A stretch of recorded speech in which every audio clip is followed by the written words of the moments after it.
Hello my friends, welcome back to my channel.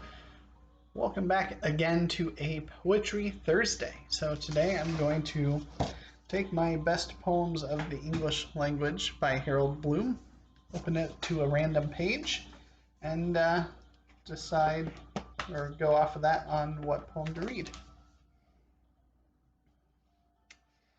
Alright, so we have here from John Keats a poem called The Fall of Hyperion. It's fitting. I just read and loved Hyperion. I would like to read the book called The Fall of Hyperion. So let's, I was going to say read the first canto, but that's going to be hundreds of lines. But let's just read the first 50 or so and see how this goes. The Fall of Hyperion, a Dream, Canto 1. Fanatics have their dreams, wherewith they weave a paradise for a sect. The savage, too, from forth the loftiest fashion of his sleep, guesses at heaven. Pity these have not traced upon vellum or wild Indian leaf the shadows of melodious utterance, but bare of laurel they live, dream and die, for poesy alone can tell her dreams. With the fine spell of words alone can save imagination from the sable charm and dumb enchantment. Who alive can say, thou art no poet, mayest not tell thy dreams? Since every man whose soul is not a clod hath visions and would speak, if he had loved and been well nurtured in his mother tongue, whether the dream now purposed to rehearse be poets or fanatics will be known, when this warm scribe my hand is in the grave. Methought I stood where trees of every clime, palm, myrtle, oak, and sycamore and beech, and with plantain and spice blossoms, made a screen in neighborhood of fountains, by the noise soft showering in my ears, and by the touch of scent, not far from roses. Turning round I saw an arbor with a drooping roof, of trellis vines and bells and larger blooms, like floral censers swinging light in air. Before its reed doorway on a mound of moss was spread a feast of summer fruits, which nearer seen seemed refuse of a meal. By angel tasted our mother Eve, for empty shells were scattered on the grass, and grape stalks but half bare, and remnants more, sweet smelling, whose pure kinds I could not know.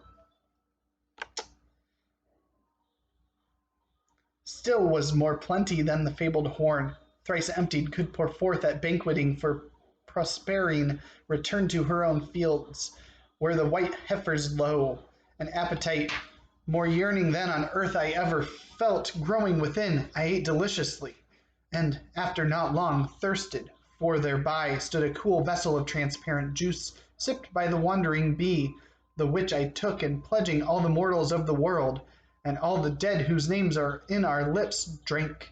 That full draught is parent of my theme, no Asian poppy nor elixir fine, of the soon fading jealous caliphate.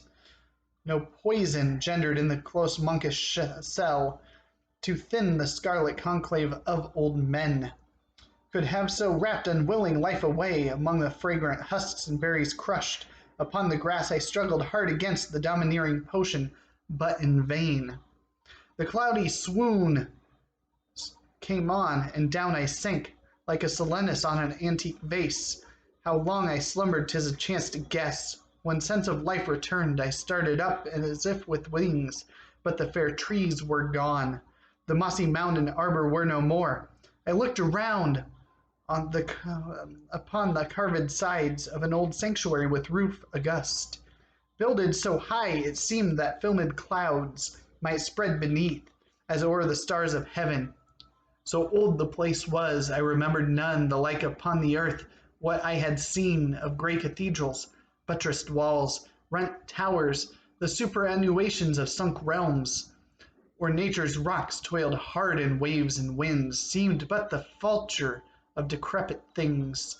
To that eternal domed monument, upon the marble at my feet there lay store of the strange vessels and large draperies, which needs had been of dyed asbestos wove, or in that place the moth could not corrupt. So white the linen, so in some distinct ran imageries from a sombre loom, all in a mingled heap confused there lay, robes, golden tongs, censer and chafing dish, girdles and chains, and holy jewelries. So that, friends, is the first 80 lines of The Fall of Hyperion. This poem in here, let's see how far it goes. Looks like it goes into Canto 2 after about 470 lines, and then Canto 2 is another 61. So, that is The Fall of Hyperion. It's John Keats. Keats is one of my absolute favorite poets. If you have not read anything by Keats, grab one of his odes. They are unanimously pretty great. Ode on to a Grecian Urn is one of my particular favorites. I believe Evie from She Was Only Evie likes a different one. She's welcome to be wrong in that. I believe it's a Ode on a Melancholy, but it might be Ode to a Nightingale. I also really enjoy La Belle Dame Sans Merci, which I believe I have read on this channel. He also has a poem, Hyperion. So Hyperion and the Fall of Hyperion. So plenty in here.